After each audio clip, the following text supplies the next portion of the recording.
Say where you heard about it too, yeah, if you that's would. the most interesting thing. Yeah. How is it that you have? How did you? Are you here? Plains Radio. How did you become aware of it? On the what? Plains Radio. Oh, Plains Radio. Okay, we know what that is, or at least I do. The internet. You get on the internet. You Yeah. get it. .com. Okay. Really? Oh, okay. Plains Radio also. Very interesting. Didn't know it had that covered. I'm Dave Barak. This is my wife Joanne. And, we're from Leesburg, Virginia area. And I guess are we speaking of where we heard of the march? Yeah. Sure, that's fine. Or well, in general, any information that I've got pertaining to the whole issue and the march comes from the internet, specifically Plains Radio, listening to the march is where I heard about this. I'm Chloe Bozar. I'm from Leesburg, and I heard it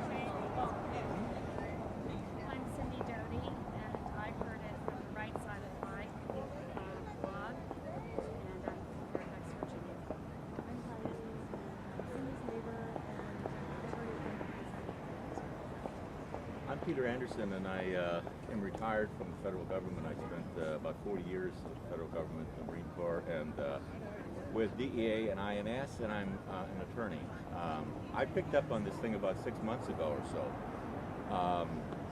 It fascinates me as a lawyer because of the natural-born citizenship provision that exists in the Constitution.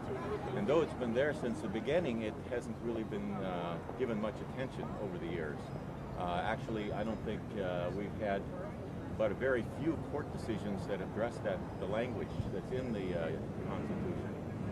And I guess about 6 months ago, I started to look at this thing, and then I've been following the internet quite closely. A number of sites have been carrying a lot of information on this thing. There's some fascinating stuff that's going on, and of course on the internet you never really know how much to believe or not believe. But I want to point out one thing that's very interesting with regard to whether or not President-elect Obama was born in the United States.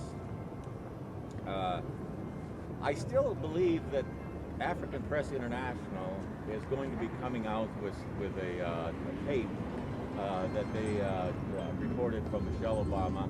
But more importantly, the Imam documents that supposedly were smuggled out of Kenya by an Imam who is related to the Imam that officiated in what amounts to a christening or a blessing of the birth of Barack Obama at the time he was born. And presumably these religious documents evidence the fact that this ceremony took place in Kenya in '61.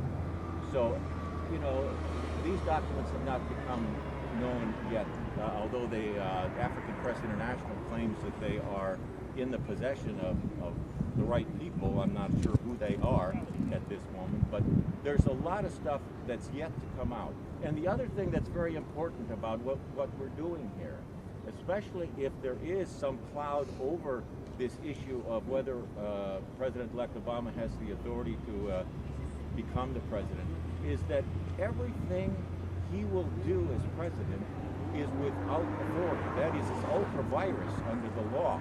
That is, he does not have the authority to exercise the office. So, of course, everything that he does from day one has no force and effect of law.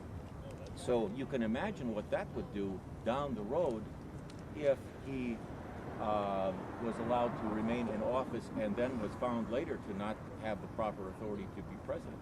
So there's some really, really significant issues here. And pardon me? Now, what state do you practice law? Or did you practice? Okay, well, I practiced law in North Dakota. That's where I took my bar exam. Then I came in and got my license there, and I'm licensed in the District of Columbia. That's where I spent most of my time with the federal government, the District of Columbia. Okay. Now, excuse me.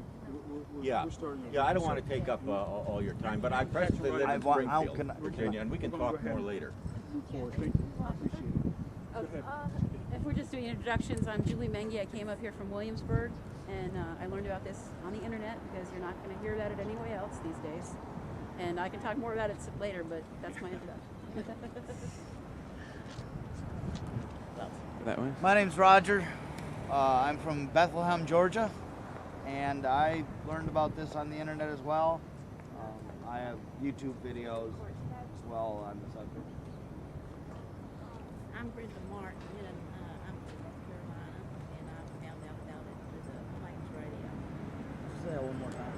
I'm Brenda from North Carolina, and I found out about this route through Plains Radio. And I'm her husband, Ken Martin, and I'm from North Carolina. And I got this information originally from my wife, getting it on the internet. And in the beginning, I was very skeptical. I could not believe that this was happening. And as I got into it more and more, and I become a believer that it is truly happening, and that and I'm here to do something about it. Eric Bittner, Pennsylvania, got the information from the internet. Steve Rundle from Mercersburg, and just looking for answers. My name is Brother Pittman. I'm here representing Pastor Manning from Outlaw, here originally from Silver Spring,